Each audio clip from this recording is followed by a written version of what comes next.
खेड तालुक्यातील लोटे MIDC परिसरात Lakshmi organic company विरोधातील आंदोलन अधिक तीव्र झाले असून रासायनिक सांडपाण्याचा टँकर ग्रामस्थांनी थांबवून मोठा संताप व्यक्त केला।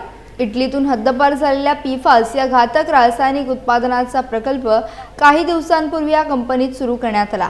या प्रकल्पामुळे पर्यावरण आणि मानवी आरोग्यावर गंभीर परिणाम होण्याची भीती व्यक्त करत स्थानिक ग्रामस्थांनी आधीपासूनच आंदोलन सुरू केले आहे। कंपनीकडून सांडपाणी तळोजा येथे पाठवले जात असल्याचा दावा केला जात असताना हा सांडपाण्याचा टँकर थेट स्थानिक CETP प्लांटकडे जात असल्याचे ग्रामस्थांच्या लक्षात आले।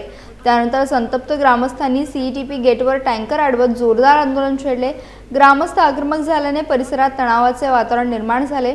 पर्यावरण आणि आरोग्याच्या प्रश्नावर प्रशासनाने तातडीने लक्ष घालावे अशी मागणी केली जाते। दरम्यान या प्रकरणामुळे लोटे MIDCतील औद्योगिक प्रदूषणाचा मुद्दा पुन्हा एकदा ऐरणीवर आला आहे।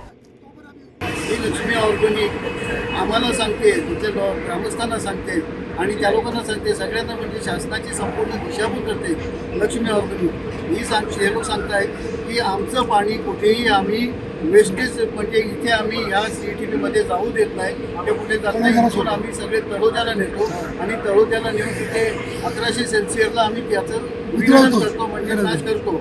परंतु आता इथे ग्रामस्थांनी इथे एक टँकर पकडलेला आहे आणि हा टँकर इथे CETP मध्ये खाली होण्यासाठी आलेला होता आणि इथले कॉन्ट्रॅक्टर सुद्धा यांनी लोकलच इथले आमचे लोकल नागरिक इथले जे स्थानिक नागरिक आहेत त्यांना पकडून त्यांच्या मार्फत हे खोटं कामं करून घेतात आणि आमच्या आपसातच सुद्धा विखंड करून देतात हे लोक। आणि या प्रकारे ते लोक ही कंपनी शासनाची दिशाभूल करतात, लोकांची दिशाभूल करतात आणि शासन सुद्धा सांगते की इथे त्यांचं काही लोक पंकजा मुंडेसारखे जबाबदार मंत्री सुद्धा असं सांगतायत की अजून कंपनी चालूच झालेली नाही, पण कंपनी चालू होऊन किती जवळजवळ 3 वर्ष झालेली आहेत पण तरी अजून म्हणजे ह्यांना सुद्धा माहिती नाही। म्हणजे ही कंपनी सगळ्यांच्या डोळ्यात मध्ये धूळ फेकते आणि सगळ्यांची दिशाभूल करते।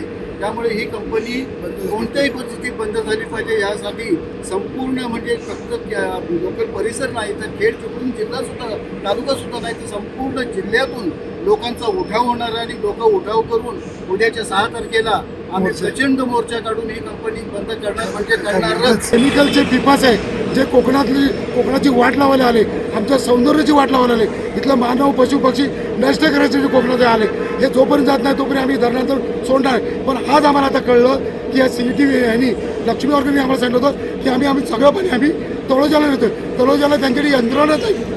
मग यांनी हा 5वा टँकर आहे। आज आम्ही ग्रामस्थांनी हा टँकर इथे पकडलेला आहे। 4 टँकर 5 टँकर पहिले 4 टँकर पहिले खाली झाले आणि 5वा टँकर आता आम्ही तो पकडला। हा टँकर लक्ष्मी ऑर्गॅनिक कंपनीमधनं CETP सोडला जातो आणि CETPहून हा दाभोळखाली सोडला जातो। आज जरी आणि पंकजा मुंडेंनी सांगितलंय की 31.5 टन हे PFAS तयार झालेलं आहे असं अधिकृत तयार झालं। मग PFAS तयार झाला असेल तर त्या PFASचं पाणी तर इथून समुद्रात चिपळूण आणि दाभोळ खेडच्या खाडी जर सुटतं तर इथे लोक मारायला वेळ लागेल का?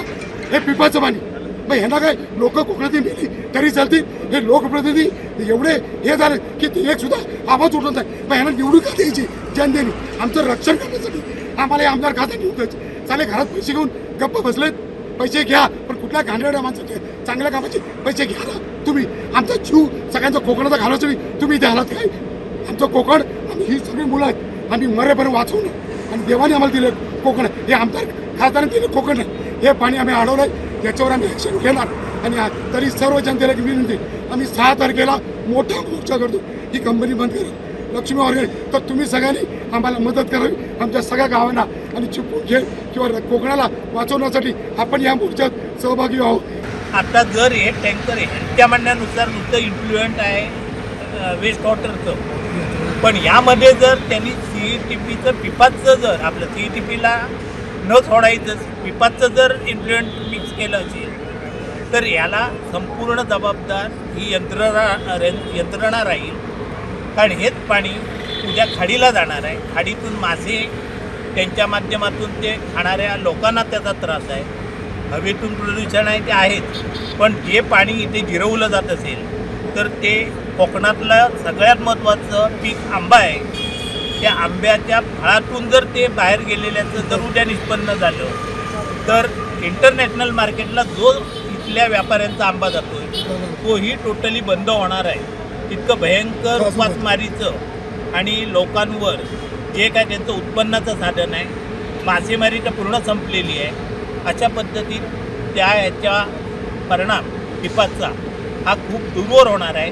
त्यामुळे आता त्यांनी सांगितलं की आमच्याकडे 4 टँकर आलेले आहेत आत्तापर्यंत, पण ते कोणतीही एंट्री आपल्याला द्यायला तयार नाही आहे. म्हणजे ह्यापूर्वी किती टँकर आले हे ते स्पष्टपणे सांगायला तयार नाही आहेत.